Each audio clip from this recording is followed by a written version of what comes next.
स्वागत है आपका हमारे चैनल KTV स्टोरी में, जहां आपको सुनने मिलती है दिलचस्प तिलिस्मी जादुई कहानियां।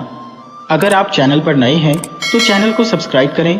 कहानी पसंद आए तो वीडियो को लाइक करें। दोस्तों, आपसे निवेदन है कि अगर आपके पास भी ऐसी ही दिलचस्प और मज़ेदार कहानियां हैं तो आप हमें ईमेल के जरिए भेज सकते हैं। ईमेल का लिंक डिस्क्रिप्शन बॉक्स में मिल जाएगा। आप सभी का बहुत बहुत धन्यवाद। तो चलिए शुरू करते हैं आज की कहानी। देवताओं के राजा इंद्र के स्वभाव के विषय में भला कौन नहीं जानता। अहंकारी, दम्भी और लोभी तो वह थे ही। दूसरों की उन्नति देखकर जलना भी उनके स्वभाव की खास विशेषता थी। दूसरे देवताओं को वे अपने से तुच्छ समझते थे।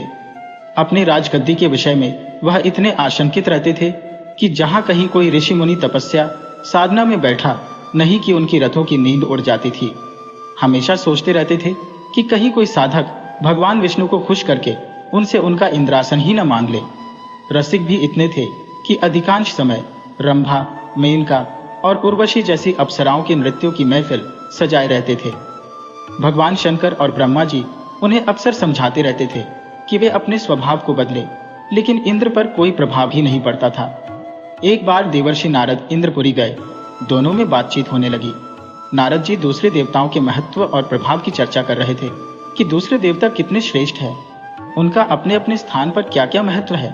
किंतु इंद्र को यह सब बातें बिल्कुल भी अच्छी नहीं लगी। दूसरों की महिमा और महत्व का बखान सुनकर वह चिढ़ गए और बोले, नारद, आखिर मैं देवराज बनाया गया हूँ तो इसीलिए कि मैं ही सब देवताओं में श्रेष्ठ हूँ। फिर आप क्यों बार बार दूसरों की प्रशंसा कर रहे हैं? मेरे सामने उनका बखान करना एक तरह से मेरा अपमान है। क्या आप मेरा अपमान करना चाहते हैं? नारद जी भी नारद जी ही थे, बिना किसी लाग लपेट के साफ साफ कहने वाले। उन्हें भला किसी की क्या परवाह थी? वह तो ब्रह्मा जी के मानस पुत्र थे। अतः देवराज इंद्र की बात सुनकर व्यंग्य से मुस्कुराए और बोले, देवराज, आप मेरी बातों को अपना अपमान समझते हैं। ये बहुत बड़ी भूल है। वैसे भी यदि आप सम्मान चाहते हैं तो दूसरों का सम्मान करना सीखिए। प्रशंसा उसी को मिलती है जो दूसरों की प्रशंसा करता है। दूसरे देवताओं की निंदा करके उनको तुच्छ समझकर आप सम्मान नहीं पा सकते। सामने वाले को आईने के समान समझना चाहिए। जैसे शीशे में टेढ़ा मुंह करके देखने पर मुंह टेढ़ा ही दिखाई देता है, उसी प्रकार सामने वाले प्राणी का अपमान करने पर अपमान ही मिलता है और सम्मान करने पर सम्मान मिलता है। इसी प्रकार यदि सम्मान पाना हो तो सम्मान करना सीखो। इंद्र को यह बात बहुत बुरी लगी। उन्होंने कहा, जब मैं राजा बनाया गया हूं तो दूसरे देवताओं को मेरे सामने झुकना ही पड़ेगा। आखिर राजा सर्वोपरि होता है। इंद्र की बात सुनकर देवर्षि नारद ने कहा, यह आपकी भूल है देवराज। आप दूसरे देवताओं को अपने प्रजा समझते हैं, जबकि वे आपकी प्रजा नहीं, आपके मित्र और साथी हैं। उनके साथ वैसा ही व्यवहार कीजिए जैसा साथी, मित्रों और सहयोगियों से किया जाता है। बड़प्पन का मद अंत में दुखदायी होता है। यह कहावत तो आपने सुनी ही होगी कि घमंडी का सिर हमेशा नीचा ही होता है। इंद्र ने अभिमानपूर्ण लहजे में कहा, इसमें घमंड वाली बात क्या है? मेरा प्रभाव दूसरों से अधिक है। मैं वर्षा स्वामी हूँ। बिना मेरी आज्ञा के एक बूंद पानी नहीं बरस सकता, और जब पानी नहीं रहेगा तो धरती पर अकाल पड़ जाएगा, अन्न उत्पन्न नहीं होगा और सारी दुनिया भूख और प्यास से तड़प तड़प कर मर जाएगी। देवता भी इसके प्रभाव से अछूते कहाँ रहेंगे? नारद जी बोले, आप ठीक कहते हैं देवराज, किंतु दूसरे देवताओं का महत्व भी कुछ कम नहीं। जिस प्रकार जीवन के लिए जल आवश्यक है, उसी प्रकार अन्य वस्तुओं का महत्व भी कुछ कम नहीं। वायु, अग्नि, प्रकाश, इनकी भी उतनी ही महत्ता है। कहने का तात्पर्य यह है कि वरुण देव, अग्निदेव, सूर्य देव, सभी देवता अपनी अपनी शक्तियों के स्वामी हैं। सभी देवता कुछ न कुछ कर सकने में समर्थ है। आप उनसे मित्रता रखिए, तभी कल्याण है, नहीं तो किसी समय आपदा में पड़ जाएंगे। बिना सहयोगियों के राजकार्य नहीं चला करता। नारद जी की बात सुनकर देवराज इंद्र ठाका मारकर हंस पड़े। बोले, अजी जाइए भी, आप ठहरे महात्मा। शंख बजाने और मजीरे पीटने के सिवा और आप क्या जाने। आप ब्राह्मण हैं, इसलिए इतना डरते हैं। मैं देवता हूँ, क्षत्रिय भी हूँ, मुझे किसका डर? किसी दूसरे का डर चाहे ना हो, मगर शनि का भय आपको पहले सताएगा। यदि कुशलता चाहते हो तो शनिदेव से बचकर रहें। वे एक बार कुपित हो जाएं तो सब कुछ तहस नहस कर डालते हैं, और जिसे अपनी कृपा का पात्र बना लें उसके पौ 12 हो जाते हैं। यह कहकर नारद जी चल पड़े। इंद्र का अभिमान उन्हें खटक गया था। नारद का काम था संसार भर का समाचार इधर से उधर पहुंचाना। यदि उन्हें उस जमाने का चलता फिरता रेडियो कहा जाए तो अतिशयोक्ति न होगी। असल में वे देशाटन के प्रेमी और बातूनी थे, इसलिए घूम फिरकर अपना मन बहलाते थे। वैसे वे बड़े विद्वान और महात्मा थे। तीसरे दिन नारद जी शनिलोक में जा पहुंचे। शनि देवता ने उनका स्वागत करके हालचाल पूछा। नारद जी ने कहा, यूं तो सब कुशल मंगल है शनिदेव, मगर अपने इंद्रदेव कुछ ज्यादा ही अहंकारी और घमंडी हो गए हैं। अपने सामने किसी को कुछ समझते ही नहीं। कहते हुए नारद जी ने उन्हें इंद्र से हुआ पूरा वार्तालाप सुना दिया। इंद्र के अहंकार का पता पाकर शनिदेव ने कहा, आप चिंता न करें, अगले रविवार को बैकुंठ लोक में सभा होगी। वहीं मैं इंद्र से मिलकर उन्हें समझा दूंगा। उनका सारा अहंकार उसी दिन दूर हो जाएगा। अपने सामने दूसरों को तुच्छ समझना तो सचमुच बहुत बुरी बात है। शनिदेव को भी इंद्र का अहंकार खटक गया। थोड़ी देर तक इधर उधर की बातें होती रहीं। फिर नारद जी चले गए। अगले रविवार को बैकुंठपुरी में देवताओं की सभा हुई। विष्णु उनके सभापति थे। सब देवता आए। उन्होंने अलग अलग मसलों पर अपने अपने विचार रखे। शाम होने पर सभा समाप्त हो गई। इसी अवसर पर अचानक शनिदेव और इंद्रदेव का आमना सामना हो गया।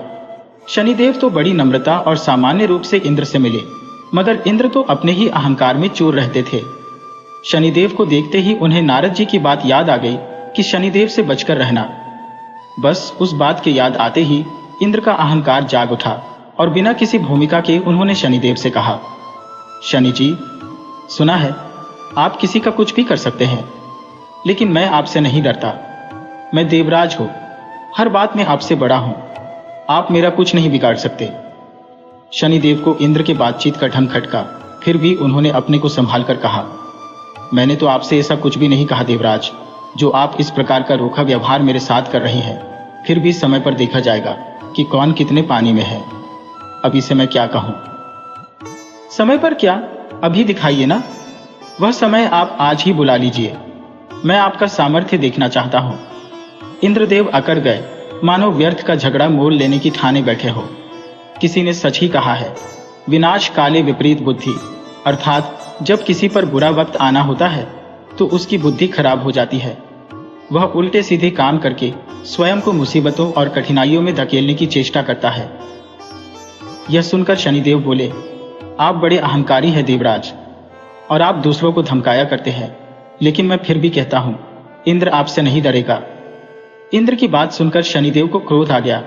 उन्होंने गंभीर स्वर में कहा, देवराज, मैं आपसे विरोध नहीं बढ़ाना चाहता, फिर भी यदि आप अहंकार में चूर होकर दूसरों को अपमानित करना चाहते हैं तो सुन लीजिए, कल आपको मेरा भय सताएगा, यहां तक कि आप खाना पीना तक भूल जाएंगे।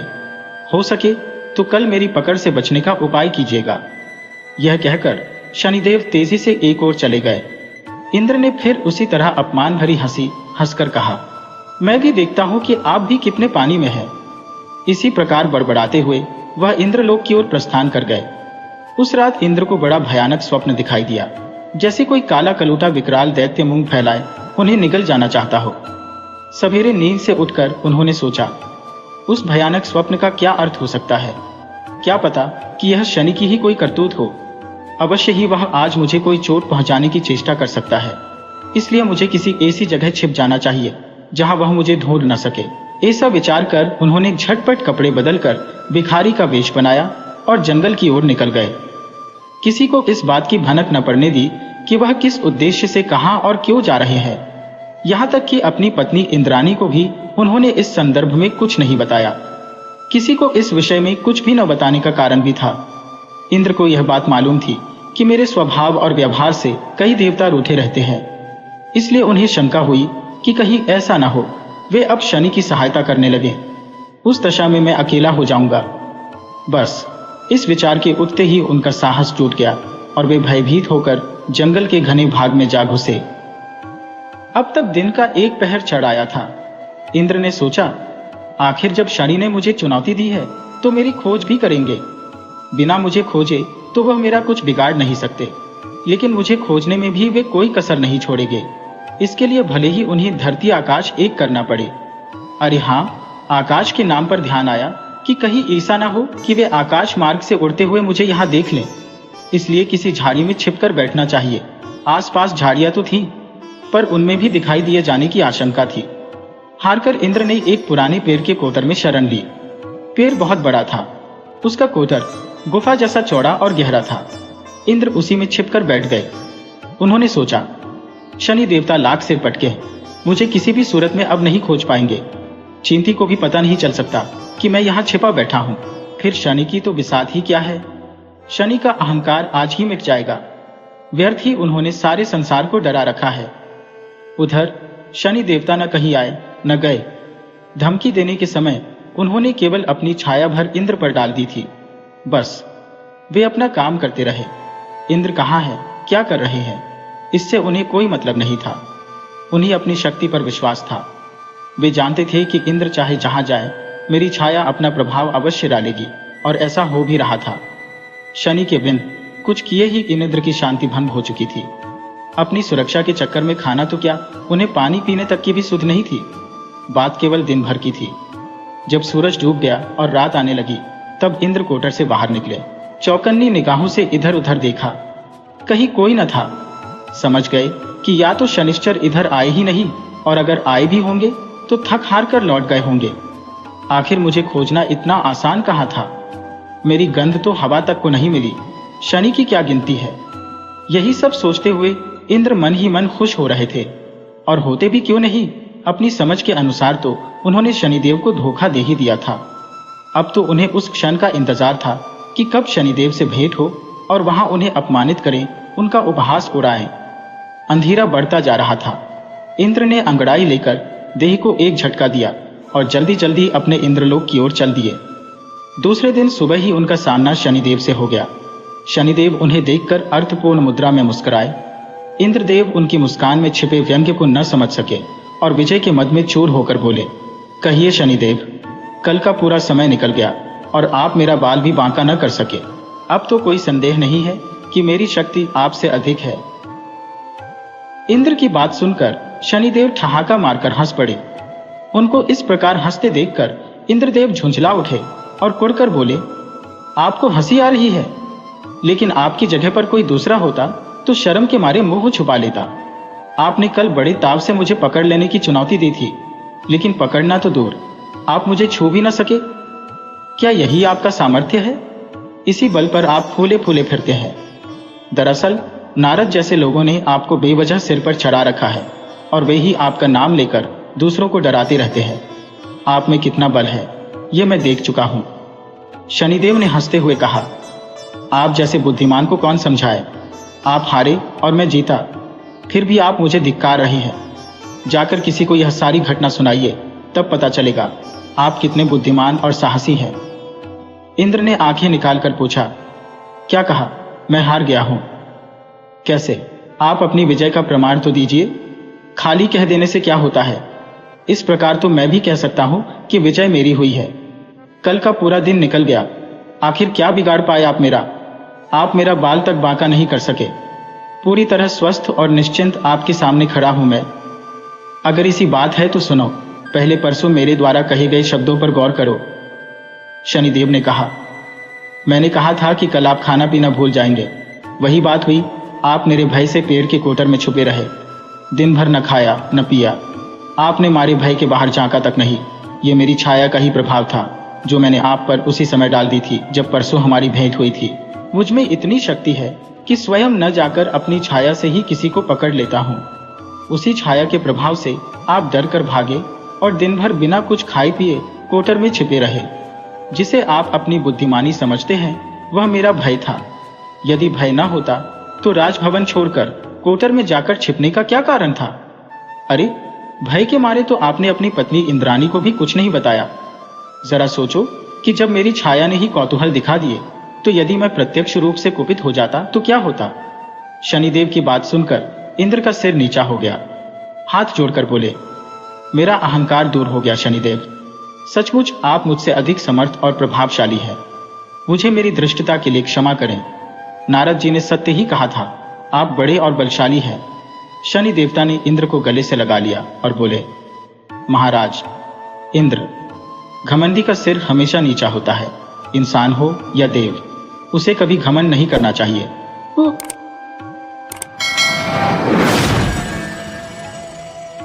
त्रेता युग में एक बार भयंकर अकाल पड़ा। वर्षा न होने से सब वनस्पतियां सूख गईं। तपोवनों में भी कंदमूल तथा जल मिलना दुर्लभ हो गया। ऐसी स्थिति में कौशिक मुनि अपने परिवार को लेकर किसी ऐसी जगह की खोज में चले जहां जीवन यापन के लिए अन्न जल सुलभ तरीके से प्राप्त हो सके। वे चलते गए। बहुत दूर तक अकाल की छाया पड़ी थी। उनका सबसे छोटा पुत्र लगातार चलने में असमर्थ हो गया था। एक रात उन्होंने उसे एक वन में वृक्ष के नीचे सोता हुआ ईश्वर के भरोसे छोड़ आगे चले गए। प्रातः जब बच्चा जागा तो उसने अपने माता पिता को नहीं देखा। व्याकुल होकर वह रोने लगा, पर उस निर्जन स्थान में उसका रोना कौन सुनता। रोते रोते थक कर, भूख प्यास से निराश होकर वह एक पीपल के वृक्ष के नीचे बैठ गया। वृक्ष के नीचे पीपल के बहुत सारे फल गिरे थे। बालक उन्हें बीन बीन कर खाने लगा। भूख में उसे वह अच्छा लगने लगा। खाकर उसे थोड़ी शांति मिली। कुछ दूर पर उसे एक बावड़ी दिखी। जाकर उसने बावड़ी का जल पिया तो उसके मन को थोड़ी शांति मिली। इस प्रकार उस निर्जन वन में वह पीपल का वृक्ष और जल भरी बावड़ी उसके जीने सहारा बने। उसके माता पिता उसे छोड़कर कहाँ चले गए, इसका उसे कुछ पता नहीं था। इस प्रकार अपनी भूख प्यास मिटाते हुए वह ईश्वर का ध्यान करने लगा। बहुत दिनों बाद एक दिन अचानक देवर्षि नारद वहां पधारे। पीपल के नीचे बालक को ईश्वर आराधना करते देख उन्हें आश्चर्य हुआ कि इस निर्जन वन में जहां न कोई आश्रम है न गुरुकुल है, ये बालक कौन है और अकेले यहाँ कैसे पूजा पाठ कर रहा है। नारद उस बालक के पास गए। बालक ने भी इतने दिनों बाद एक ऋषि को अचानक आया देखकर आश्चर्य किया। नारद ने बालक से पूछा, तुम कौन हो? तुम्हारे माता पिता कहाँ हैं? इस छोटी अवस्था में अकेले यहाँ कैसे रह रहे हो? किसी का सानिध्य पाकर बालक का दुख जैसे उमड़ पड़ा। उसने बताया कि दुर्भिक्ष के कारण अन्न जल की खोज में जाते हुए माता पिता कब उसे यहाँ छोड़कर चले गए वह नहीं जानता। उसके माता पिता कौन हैं और अब वे कहाँ हैं वह यह भी नहीं जानता। इस निर्जन वन में इन वनस्पतियों के फल कंद से जीवन बिता रहा हूँ। यह पीपल का वृक्ष ही मेरे लिए माता पिता जैसा सहारा है। नारद ने कहा, वत्स चिंता मत करो। तुम्हारे विनय, शील, साहस, जिजीविषा को देखते हुए मुझे विश्वास है कि तुम किसी श्रेष्ठ कुल गोत्र की संतान हो। मैं तुम्हें विधिवत मंत्र आदि संस्कारों की दीक्षा दूंगा। अब अकाल भी समाप्त हो गया है। वनस्पतियां अन्न, कंद, फल दे रही हैं। तुम्हें जीवन यापन की कठिनाई नहीं होगी। यह वन भी शांत तथा हिंसक पशुओं से रहित है, इसलिए तुम यहाँ निर्भय होकर झप तप कर सकोगे। यहाँ तुम भगवान विष्णु का ध्यान तथा ओ नमो भगवते वासुदेवाय मंत्र का जप करना। एक दिन मंत्र के बल तथा तुम्हारी तपस्या से भगवान विष्णु प्रसन्न होकर तुम्हें दर्शन देंगे। इस पीपल के वृक्ष के नीचे इसका फल खाकर तुम्हारा पोषण हुआ है और अब इसी के नीचे तुम्हारी तपस्या होगी, इसलिए मैं तुम्हारा नाम पिप्पलाद रखता हूँ। मेरा आशीर्वाद है कि एक दिन तुम बहुत बड़े ऋषि की श्रेणी में आ जाओगे। मैं अब जा रहा हूँ, एक दिन तुमसे मिलने अवश्य आऊंगा। ऐसा कहकर नारद चले गए। पिप्पलाद भगवान विष्णु की आराधना तथा मंत्र जप करने लगा। उसकी लगन तथा तप से संतुष्ट होकर भगवान विष्णु प्रकट हुए और कहा, पिप्पला, मैं तुम्हारी तपस्या से बहुत प्रसन्न हूँ, वर मांगो। पिप्पलाद ने आंखें खोली। देखा सामने साक्षात चतुर्भुज विष्णु भगवान शंख, चक्र, गदा, पद्म ली खड़े हैं। उनको देखते ही पिप्पलाद अपनी सुध बुध भूलकर भाव विह्वल हो भगवान के चरणों से लिपट गए। विष्णु ने उन्हें प्रेम से उठाया और इच्छित वर मानने के लिए कहा। पिप्पलाद ने कहा, प्रभु, आपके साक्षात दर्शन से बढ़कर और कुछ पाने की कामना नहीं है। मुझे देना ही है तो अपनी दृष्टि भक्ति दीजिए। कि विष्णु ने कहा, भक्ति तो तुम्हें प्राप्त हो ही चुकी है, ज्ञान भी तुम्हें प्राप्त होगा और अथर्वण पद प्राप्त कर पिप्पलाद संहिता के सृष्टा होगे। ऐसा कहकर भगवान विष्णु अंतर्धान हो गए। पिप्पलाद फिर भक्ति और तप में लीन हो गए। कुछ दिनों के बाद नारद जी फिर आए। पिप्पलाद को भगवान विष्णु ने दर्शन दिया, ज्ञान और भक्ति का वरदान दिया। यह जानकर उन्हें बड़ी प्रसन्नता हुई। नारद को देखकर पिप्पलाद के मन में फिर से अतीत दुख देने लगा। अपने मन की व्यथा प्रकट कर उन्होंने कहा, देवर्षि, मेरे किस कर्म का फल है जो मुझे बालपन की अबोधावस्था से ही इतना कष्ट उठाना पड़ा। मेरे माता पिता तथा कुल गोत्र का कुछ पता नहीं। पीपल के नीचे रहकर उसका फल खाकर जीवित रहा, इसी कारण आपने पिप्पलाद नाम दिया। मेरी दीक्षा, शिक्षा तथा संस्कार की व्यवस्था कर मुझे आपने ब्राह्मणत्व प्रदान किया। आपके कारण भगवान विष्णु का दर्शन हुआ। नारद ने कहा, पिप्पलाद, अतीत का सोच मत करो। शनि ग्रह के प्रकोप से तुम्हें यह सब सहना पड़ा। आज भी वह आकाश में अपने मार्ग पर प्रज्वलित होकर चल रहा है। इतना सुनते ही पिप्पलाद अपने क्रोध को न रोक सके। उन्होंने क्रोध से शनिग्रह पर दृष्टि डाली। उनके तप के तेज से शनि पथभ्रष्ट होकर एक पर्वत पर जा गिरे। आकाश की ऊंचाई से गिरने के कारण शनि का एक पैर टूट गया। शनि की दुर्गति देखकर नारद बड़े प्रसन्न हुए। उन्होंने ब्रह्मा, इंद्र आदि देवताओं को बुलाकर शनि की दुर्दशा दिखाई। ब्रह्मा ने यह देखकर पिप्पलाद से कहा, पिप्पलाद, ऋषि होकर तुम्हें ऐसा क्रोध नहीं करना चाहिए था। मनुष्य को सुख दुख का भोग उसके पूर्व कर्मों के अनुसार होता है। तुम्हारे अतीत के लिए शनि का कोई दोष नहीं। यह तो प्रकृति के नियम के अनुसार अपने मार्ग पर चलते रहते हैं। इनको स्थान से गिरा देने से प्रकृति के नियम में बाधा पड़ेगी और उपद्रव शुरू हो जाएगा। अतः अपने तपोबल से इन्हें पुनः इनके मार्ग पर प्रतिष्ठित करें तथा प्रकृति में स्थापित इन देवग्रहों को संसार का संतुलन बनाए रखने का मार्ग प्रशस्त करें। ब्रह्मा जी की बात सुनकर पिप्पलाद ने शनि को अपने तपोबल से उनके पूर्व स्थान पर पुनः स्थापित कर दिया।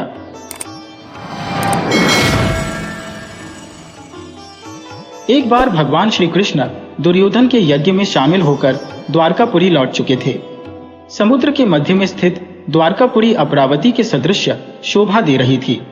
उसका वैभव इंद्र की स्वर्णपुरी के वैभव को भी लज्जित कर रहा था। उसकी छठा के सामने इंद्रपुरी की छठा भी लजा रही थी। उसके यश और प्रताप का गौरव पृथ्वी पर चारों ओर गूंज रहा था। साधारण नृपतियों की तो बात क्या, द्वारका के वैभव को देखकर स्वयं देवराज इंद्र के मन में ईर्ष्या उत्पन्न हुआ करती थी। एक बार पृथ्वी के सैकड़ों नृपति द्वारकापुरी की छठा और उसके वैभव को देखने के लिए वहां गए। द्वारकाधीश की ओर से उन सभी नृपतियों का आदर सत्कार किया गया और उनके निवास के लिए समुचित व्यवस्था की गई। मध्याह्न का समय था। राजसभा में सभी नृपतियों के मध्य स्वर्ण सिंहासन पर भगवान श्री कृष्ण शोभायमान थे। वे इसे ज्ञात हो रहे थे मानो देवताओं के मध्य में प्रजापति ब्रह्मा शोभा दे रहे हो। सहसा आकाश बादलों से आच्छन्न हो उठा। गंभीर गर्जना होने लगी और रह रहकर बिजली भी चमकने लगी। ऐसा ज्ञात होने लगा मानो प्रलय होने वाला है। राजसभा में बैठे हुए नृपतिगण विस्मित और भयभीत होकर आकाश की ओर रह रहकर देखने लगे। नृपतियों को उस समय और भी आश्चर्य हुआ जब उन्होंने आकाश में छाए हुए बादलों के भीतर से वीणा बजाते हुए देवर्षि नारद को धरती पर उतरते हुए देखा। नृपतिगण विस्मय भरे नेत्रों से नारद जी की ओर देखने लगे। नारद ने राजसभा के मध्य में उतरकर भक्तिपूर्वक भगवान श्री कृष्ण को प्रणाम किया और विनीतता के साथ कहा, प्रभु आप धन्य हैं। सभी विभूतियों के साथ आपकी शोभा अभूतपूर्व है। नारद जी की बात सुनकर भगवान श्री कृष्ण मुस्कुरा उठे। उन्होंने कहा, हाँ नारद जी, मैं धन्य हूँ और सभी विभूतियों के साथ मेरी शोभा अपूर्व है। यह सुनकर नारद हर्ष से गदगद हो उठे। वे आनंद की तरंगों में डूबकर बोले, प्रभु मेरे प्रश्न का उत्तर मुझे मिल गया। मैं आपको पहचान गया। आपके दर्शन से कृतकृत्य हो गया। अब मैं जा रहा हूँ। राजसभा में बैठे हुए नृपतिन आश्चर्यचकित हो गए। उन्हें नारद और श्री कृष्ण की ओर देखते हुए बोले, द्वारकाधीश, नारद ने क्या कहा और आपने क्या उत्तर दिया? हमारी समझ में कुछ भी नहीं आया। हमें नारद और अपनी बात का वास्तविक अर्थ समझाने की कृपा करें। भगवान श्री कृष्ण ने कहा, वास्तविकता तो आपको स्वयं नारद जी ही समझाएंगे। ये कहकर भगवान श्री कृष्ण ने नारद की ओर देखा। नारद अपनी और भगवान श्री कृष्ण की बात का वास्तविक अर्थ नृपतियों को समझाने लगे। नृपतिगण नारद की ओर देखते हुए बड़े ध्यान से उनकी बात सुनने लगे। नारद जी बताने लगे, प्रभात के पश्चात का समय था। सूर्य की स्वर्णिम किरणें धरती पर खेल रही थी। मैं गंगा के तट पर विचरण कर रहा था। मेरी दृष्टि एक विशाल कूर्म पर पड़ी जो गंगा के पवित्र जल में डुबकियां लगा रहा था। मैंने कूर्म के पास जाकर उससे कहा, तू धन्य है जो दिन रात गंगा के पवित्र जल में डुबकियां लगाया करता है। गंगा के जल में डुबकियां लगाने के कारण तू देवताओं के समान पवित्र हो गया है।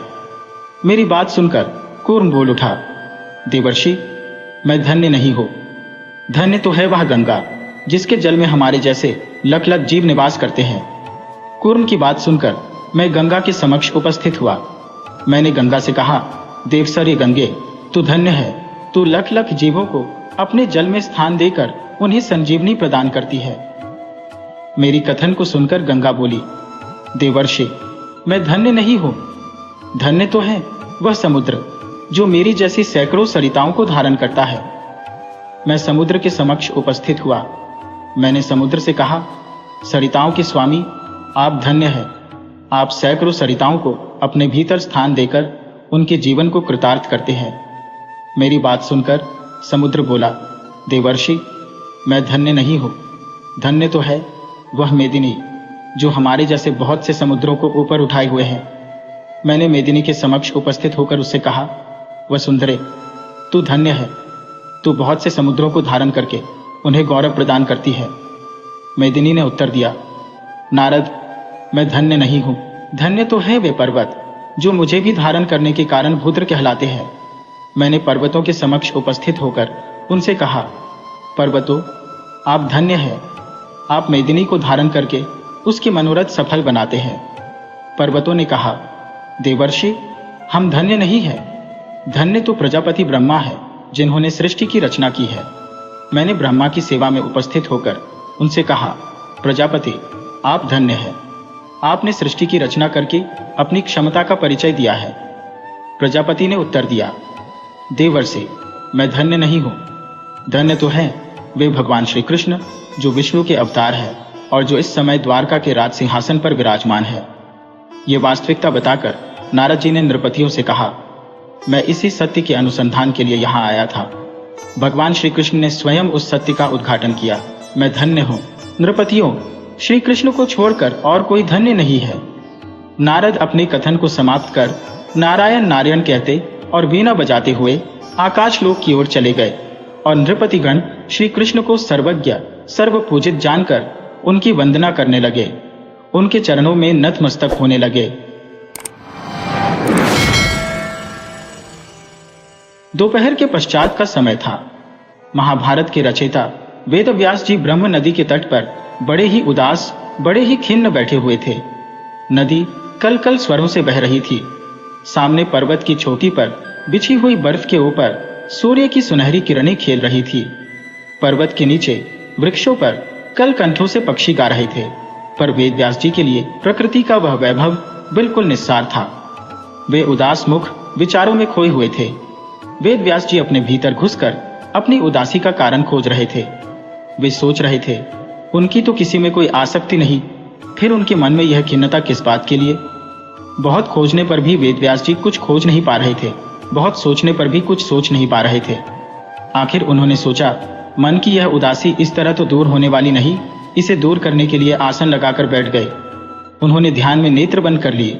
कितने क्षण बीत पाए थे, कुछ कहा नहीं जा सकता। सहसा नारद वीणा के तारों पर मधुर स्वर लहरी में प्रभु की प्रार्थना का गान करने लगे। वेदव्यास का ध्यान टूट गया। उन्होंने नेत्र खोलकर देखा, वीणा बजाते हुए महर्षि नारद खड़े थे। वेदव्यास ने उठकर नारद को प्रणाम किया, उन्हें बैठने के लिए आसन प्रदान किया। नारद जी ने आसन पर बैठते हुए वेदव्यास की ओर देखा और देखते ही देखते प्रश्न किया, वेदव्यास जी, आपके मुखमंडल पर यह उदासी क्यों? लगता है आप अत्यधिक चिंतित हैं। वेदव्यास जी ने निःश्वास छोड़ते हुए कहा, हाँ महर्षि, मैं उदास हूं, बहुत ही चिंतित हूं। नारद जी ने रहस्यमयी दृष्टि से व्यास की ओर देखते हुए पुनः कहा, उदासी और चिंता का कारण? वेदव्यास जी ने एक चिंतित भरे स्वर में उत्तर दिया, कारण तो मुझे भी नहीं मालूम है महर्षि। कारण जानने का मैंने प्रयत्न किया पर जान न पाया। नारद ने वेदव्यास की ओर देखते हुए पुनः कहा, आश्चर्य है। महाभारत सदृश पुनीत महाकाव्य की रचना करने वाले वेदव्यास के मुख पर उदासी। वेदव्यास जी, आपके द्वारा रचित महाभारत को पढ़कर कोटि कोटि मनुष्य चिंताओं से मुक्त हो जाएंगे, पर आप स्वयं चिंताग्रस्त हो उठे हैं। यह कितने विस्मय की बात है। वेदव्यास जी ने सोचते हुए उत्तर दिया, हाँ महर्षि, मैंने महाभारत महाकाव्य की रचना की है। मैंने आजीवन सदाचरण किया है, पर फिर भी मैं चिंताग्रस्त हूं। मेरी समझ में नहीं आ रहा है महानुने, मैं चिंताग्रस्त क्यों हूं? नारद ने कहा, आपका महाभारत महाकाव्य हिंसा प्रतिहिंसा से भरा हुआ है। हो सकता है उसी हिंसा प्रतिहिंसा के कारण आपका मन खिन्न हो गया हो। वेदव्यास जी बोले, हो सकता है मेरी खिन्नता का कारण वही हो। मैं उसके लिए जप करूंगा नारद जी। नारद ने कहा, माता सरस्वती ने आपको ग्रंथ रचना के लिए भेजा है, जप के लिए नहीं। तप के द्वारा केवल आपका ही कल्याण होगा, पर ग्रंथ से कोटि कोटि मनुष्यों का कल्याण होगा। नारद जी की बात सुनकर वेदव्यास जी विचारों में उलझ गए। उन्होंने नारद की ओर देखते हुए कहा, ग्रंथ रचना तो मैं कर चुका महामुने, महाभारत से बढ़कर ग्रंथ मैं अब नहीं लिख सकता। नारद ने कहा, वेद व्यास जी, आपकी ग्रंथ रचना अभी अधूरी है। आपने महाभारत की रचना तो की, पर अभी तक महाभारत के सूत्रधार के चरित्र का गान नहीं किया। जब तक आप उसके चरित्र का गान नहीं करेंगे, आपकी ग्रंथ रचना अधूरी रहेगी। आपने उनके चरित्र का गान नहीं किया, यही आपकी उदासी का कारण भी है। यह सुनकर वेद व्यास जी विचारों की तरंगों में डूब गए। नारद ने वेद व्यास जी के मन को झकझोरते हुए पुनः कहा, वेद व्यास जी, महाभारत में आदि से लेकर अंत तक जिस लीला पुरुष का चरित्र बोल रहा है, प्रत्येक घटना में जिसकी प्रेरणा समाई हुई है और जिसने महाभारत के सभी पर्दों को उद्घाटित किया है, उस लीला पुरुष श्री कृष्ण के चरित्र का गान कीजिए। उनके चरित्र गान से ही आपकी खिन्नता दूर होगी, आपको नया जीवन प्राप्त होगा। यह कहकर नारद वेद व्यास के मन को झकझोर वीणा बजाते हुए चले गए और वेद व्यास श्री कृष्ण के चरित्र का गान लिखने लगे। उन्होंने श्रीमद् भगवत तथा पुराणों की रचना की। सचमुच आज वेद व्यास जी के द्वारा लिखे हुए ग्रंथों से कोटि कोटि मनुष्यों का कल्याण हो रहा है। नदियां सूख जाएंगी, पर्वत अपने स्थानों को छोड़ देंगे, पर वेद व्यास जी की वाणी गूंजती ही रहेगी। प्रथम कल्प के प्रारंभ में स्वयंभू मनु के प्रियव्रत और उत्तानपाद नाम से विख्यात दो पुत्र हुए। इनमें प्रियव्रत बड़े ही तपोनिष्ठ, ज्ञानी, याज्ञिक तथा दान दक्षिणा देने में अप्रतिम थे। उन्होंने सप्त द्वीपों में अपना शासन स्थापित किया और भरत आदि अपने पुत्रों को वहां का अधिपति बनाया। तदुपरांत वे स्वयं विशाला नगरी बद्रिकाश्रम में तपस्या करने लगे। उनकी पतिव्रता तथा तपोनिष्ठता से प्रभावित होकर देवर्षि नारद एक दिन आकाश मार्ग से उनसे मिलने आए। उन्हें देखकर प्रियव्रत ने उनका पूर्ण निष्ठा से यथोचित स्वागत सत्कार एवं अर्चन पूजन किया। तदुपरांत दोनों के मध्य पर्याप्त समय तक धर्म ज्ञान, योग आदि विषयों पर विस्तृत वार्ता होती रही। अंत में प्रियव्रत ने नारद जी से पूछा, देवर्षि, आप सर्वज्ञ हैं तथा स्थान स्थान पर भ्रमण करते रहते हैं। कृपया यह बताइए कि आपने किसी काल में कोई विचित्र या अद्भुत घटना देखी है। कुछ क्षण चुप रहकर नारद जी बोले, राजन, संयोग की बात है कि कल ही जब मैं श्वेत द्वीप गया तो एक अति अद्भुत घटना घटित हुई। उसे मैं आपको सुनाता हूं। सुनिए। श्वेत द्वीप में एक सुंदर सरोवर है। जब मैं उस सरोवर के निकट पहुंचा तो मैंने अनेक खिली हुए कमल पुष्प उसमें देखे। उस सरोवर के तट पर एक अति रूपवती एवं दीर्घनयना सुंदरी चुपचाप खड़ी थी। उसे वहां देखकर मुझे बहुत विस्मय हुआ और मैंने उसके निकट पहुंचकर उसका परिचय जानना चाहा। इस पर उस सुंदरी ने कोई उत्तर तो नहीं दिया, किंतु उसने मेरी ओर जिस प्रकार देखा, उससे मुझे लगा कि शास्त्र, योग, वेद, वेदांग आदि का मेरा संपूर्ण ज्ञान लुप्त हो गया है। मेरी समझ में नहीं आया कि यह सब क्या हो रहा है। अतः मैंने उस सुंदरी की शरण ग्रहण की। उस स्थिति में मैंने उसके शरीर में एक अद्भुत एवं दिव्य लोकायुक्त तेजस्वी पुरुष को विद्यमान देखा। उस पुरुष के शरीर में वैसे ही एक अन्य पुरुष को और उस दूसरे पुरुष के शरीर में तीसरे दिव्य पुरुष को देखा। कुछ क्षण उपरांत वे सब लुप्त हो गए। इस अद्भुत दृश्य ने मुझे विस्मय विमूढ़ कर दिया। तब मैंने उस दिव्यांगना से प्रश्न किया, सुभगे, मुझे यह बतलाओ कि अकस्मात ही मेरा संपूर्ण ज्ञान लुप्त क्यों हो गया है। इस पर वह बोली कि मैं वेदों की जननी सावित्री हूं। तुम मुझे नहीं पहचान सके, अतः मैंने तुम्हारा सब ज्ञान अपहृत कर लिया है। मेरे शरीर में प्रकट होने वाले 3 पुरुष 3 वेद थे। प्रथम ऋग्वेद स्वयं भगवान के रूप में है। रूप में यह वेद अग्निमय है तथा इसका समस्वर पाठ करने से सभी अधादि भस्म हो जाते हैं। नारायण रूप ऋग्वेद से उत्पन्न दूसरे पुरुष यजुर्वेद है, जो साक्षात ब्रह्मा है। तृतीय सामवेद रूप भगवान शंकर है तथा स्मरण करने मात्र से शीघ्र ही सूर्यवत संपूर्ण पाप तिमिर को नष्ट कर देते हैं। सावित्री देवी ने यह सब बताने के उपरांत नारद जी को संबोधित करते हुए कहा, हे महर्षि, मैंने यह संपूर्ण वृत्तांत केवल इसलिए सुनाया है क्योंकि तुम ब्रह्मा के पुत्रों में अति श्रेष्ठ एवं परम ज्ञानी हो। अब अपने ज्ञान को पुनः प्राप्त करने हेतु तुम इस वेद सरोवर में स्नान करो। इस स्नान से तुम्हें अपने पूर्व जन्म की स्मृति भी हो जाएगी। नारद जी बोले, हे राजन। इतना कहकर वह सुंदरी वहीं अंतर्धान हो गई और मैं स्नान आदि से निवृत्त होकर यहाँ आ गया हूँ। नारद जी से यह वृतांत सुनकर प्रियव्रत ने विस्मयाभिभूत होकर कहा, देवर्षि, आपका यह वृत्तांत सचमुच अति अद्भुत है। अतः मेरे मन में आपके पूर्व जीवन का वृत्तांत जानने की इच्छा भी जागृत हो गई है। आप मुझ पर परम कृपालु रहे हैं अतः मेरी यह जिज्ञासा भी शांत कीजिए। नारद जी ने कहा, हे महाभागा, उस वेद सरोवर में स्नान करते ही मुझे अपने ज्ञान की पुनः प्राप्ति तो हुई ही, साथ ही अपने विगत जन्मों की स्मृतियां भी जागृत हो गईं। आपकी जिज्ञासा शांत करने हेतु मैं अपने पूर्व जीवन के विषय में आपको बतलाता हूं। हे राजन, द्वितीय सत्ययुग में मैं मानव योनि में जन्मा था। उस समय मेरा नाम सारस्वत था तथा मैं एक सुसंपन्न ब्राह्मण था। मैं अवंती नामक नगरी में परिजनों के साथ सुख शांति से जीवन यापन करता था। एक समय मैं एकांत में बैठा हुआ था कि तभी मेरे मन में वैराग्य भाव का उदय हुआ। मैंने सोचा कि यह संसार तो व्यर्थ एवं निस्सार तथा नाशवान है, अतः मुझे अपनी संपूर्ण संपदा पुत्रों को सौंपकर तपस्या में लग जाना चाहिए। इस विचार के औचित्य अनौचित्य पर विचार करने हेतु मैं भगवान की शरण में गया और उनकी प्रेरणा से यज्ञ, श्राद्ध तथा दान कर्मों में प्रवृत्त हो सबको संतुष्ट करके तथा सब प्रकार से निश्चिंत होकर मैं पुष्कर तीर्थ में, जो उस समय सारस्वत सरोवर के नाम से प्रसिद्ध था, तपस्या करने लगा। मैं निरंतर नारायण मंत्र तथा ब्रह्मपार स्तोत्र का जाप करता था। मेरी इस भक्ति से प्रसन्न होकर भगवान श्रीहरि ने मुझे साक्षात दर्शन दिए और मुझसे वर मांगने को कहा। मैंने कहा, हे प्रभु, आप मुझे अपने शरीर में विलय करने की कृपा कीजिए। इस पर वे बोले, अभी तुम्हें शरीर त्याग करने की आवश्यकता नहीं है, अतः मुझ में विलय होने की इच्छा मत करो। तुम्हारी भक्ति तथा इससे पूर्व पितरों को जलनार अर्पित करने से मैं तुम पर परम प्रसन्न हूं, अतः वरदान देता हूं कि तुम नारद नाम से विख्यात होगे। यह कहकर सनातन ईश अंतर्धान हो गए तथा मैं यथापूर्व भक्तिभाव से सात उपासना में लगा रहा और समय पूर्ण होने पर शरीर त्याग कर ब्रह्मलोक का अधिकारी बना। ब्रह्मा जी के प्रथम दिवस का शुभारंभ होने पर मैंने भी उनके मानस पुत्र के रूप में जन्म ग्रहण किया और नारद नाम पाया। अन्य देवगण भी उसी दिन उत्पन्न हुए।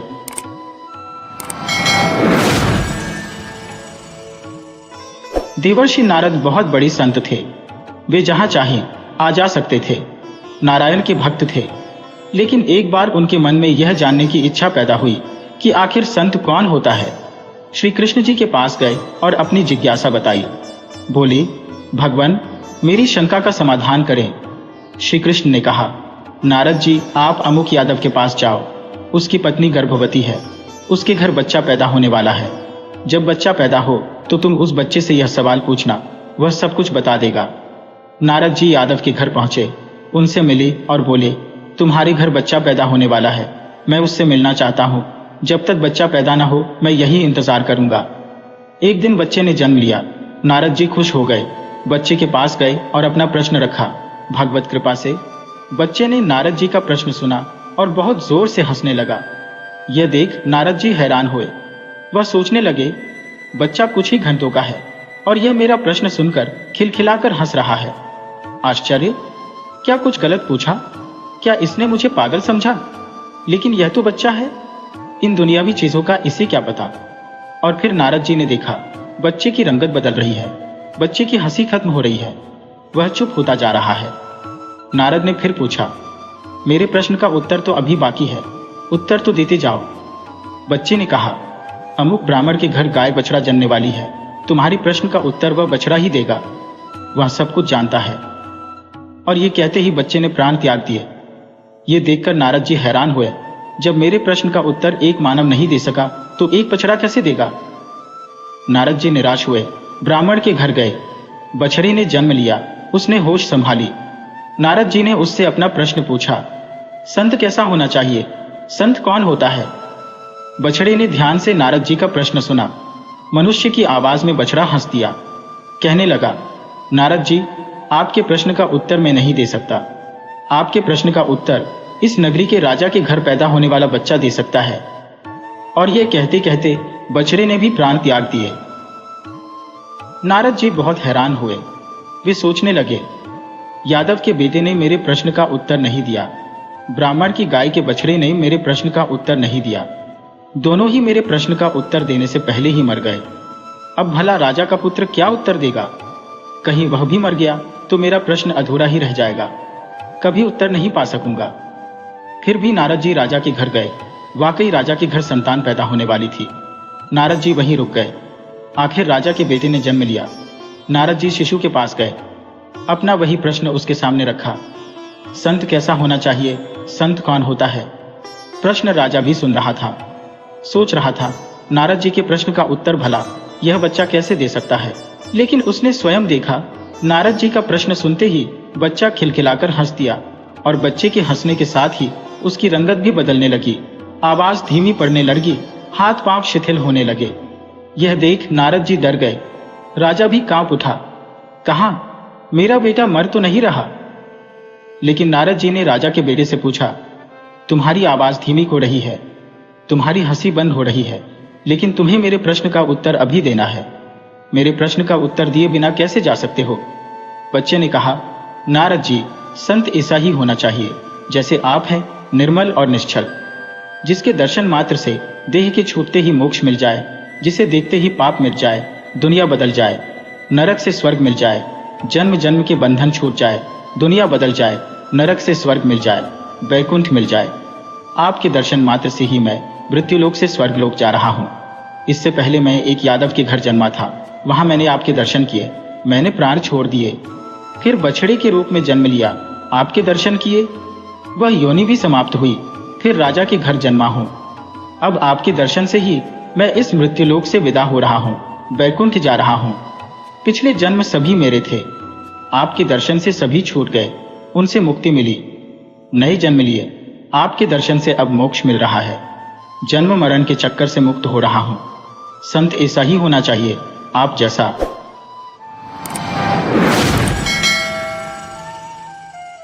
कश्यप तेजस्वी और धर्मात्मा महर्षि थे।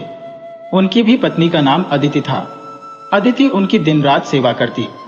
एक दिन कश्यप ने प्रसन्न हो अदिति से कहा, मैं तुम्हारी सेवा से प्रसन्न हूं, आज तुम मुझसे मनचाहा वर मांग लो।